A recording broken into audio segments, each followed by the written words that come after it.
আজকে আমি কাঁকড়েল ভাজি করব, ভাজি করে ভুনা করব। আমরা কাঁকড়েল অন্যরকম ভাজি খাই, আজকে একটু ভাজি করে ভুনা করব।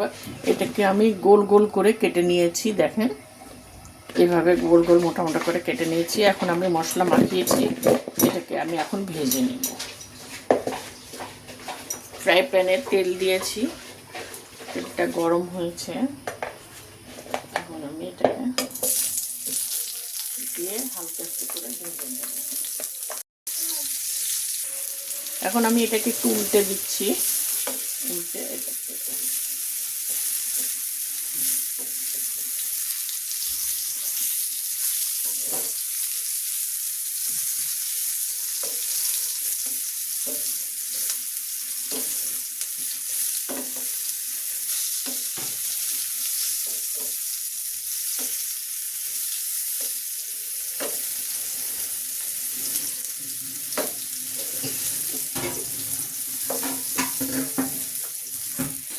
এটা ভাজা হয়ে গেছে, এটা আমি কি উঠিয়ে নিচ্ছি। এবার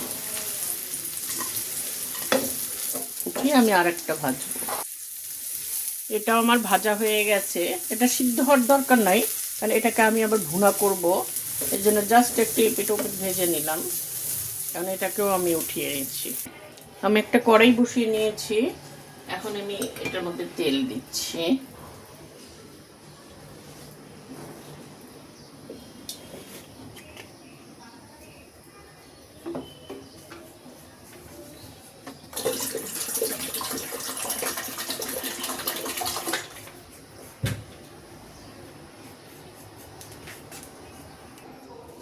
আমি এখন এর মধ্যে একটু পেঁয়াজ বাটা দিচ্ছি।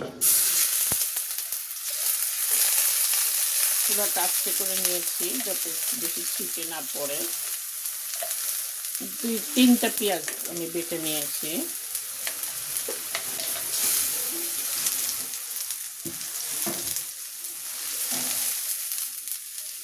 এটাকে একটু ভুনা করি।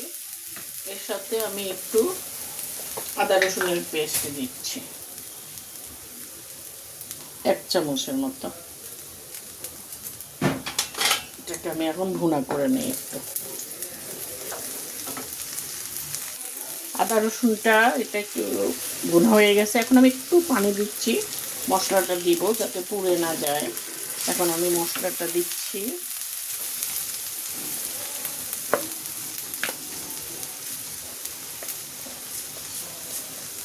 একটু হলুদের গুঁড়া দিচ্ছি, 1 চামচ না, এটা একটু কম।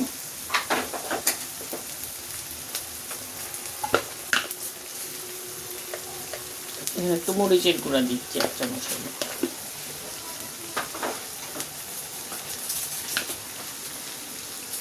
ধনের গুঁড়া দিচ্ছি একটু।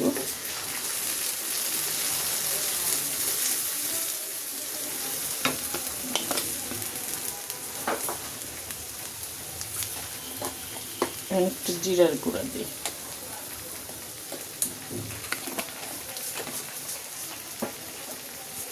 লবণ দিচ্ছি,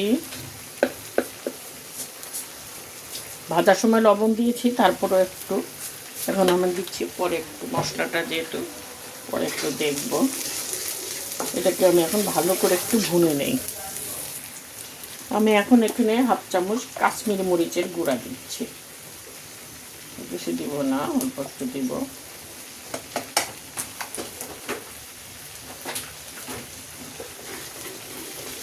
ভালো করে এটা একটু ভুনে নিচ্ছি আমি এখন এই কাঁকড়েলটা ভাজাটা এর মধ্যে দিয়ে দিচ্ছি এবং একটু কষিয়ে নিচ্ছি। 1 মিনিট একটু কষিয়ে নেই।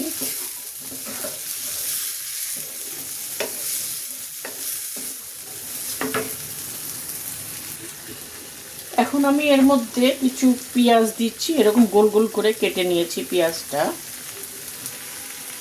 কাঁকড়েলের মতোই কেটে নিয়েছি। পেঁয়াজটা দিচ্ছি, এটা দিয়েও আমি 1 মিনিট একটু কষিয়ে নেই। এটা আমার কষানো হয়ে গেছে। এখন আমি ব্লেন্ডারে যেটা পেস্ট করেছিলাম পেঁয়াজটা, এখান থেকে পানি দিয়ে একটু পানি দিচ্ছি।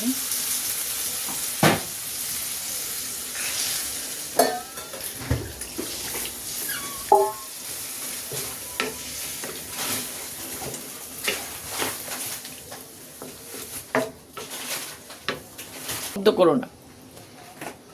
এখন আমি এটাকে একটু ঢাকা দিয়ে রাখবো একটু চড়চড়িয়ে হওয়ার জন্য। এটা সিদ্ধ হয়ে যাবে আর চড়চড়িয়ে হবে। এটাকে আমি ঢাকা দিয়ে রাখবো। আমি মাহমুদা ব্লগস থেকে আনসারি খান ছবি, আপনাদের নতুন স্টাইলে কাঁকরোল ভাজি রান্নাটা দেখাচ্ছি। আমি 2-3 মিনিট পরে আবার দেখছি। এই যে এটা আমার ভুনা হয়ে গেছে, দেখেন কি সুন্দর লাগছে। এখন আমি এর মধ্যে একটু ধনেপাতা কুচি দিয়ে দিচ্ছি, দিয়ে একটু নেড়ে দিচ্ছি আবারও, যাতে ধনেপাতাটা চতুর্দিক দিয়ে মিশে যায়।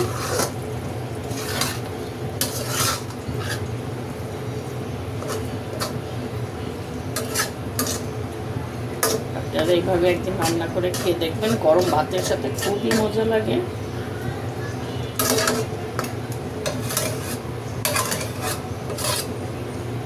কাঁকরোল ভাজিটা, কাঁকরোলের রান্না, এটা ভুনা করা। পছন্দ হলে লাইক দিন, শেয়ার করেন। আল্লাহ হাফেজ।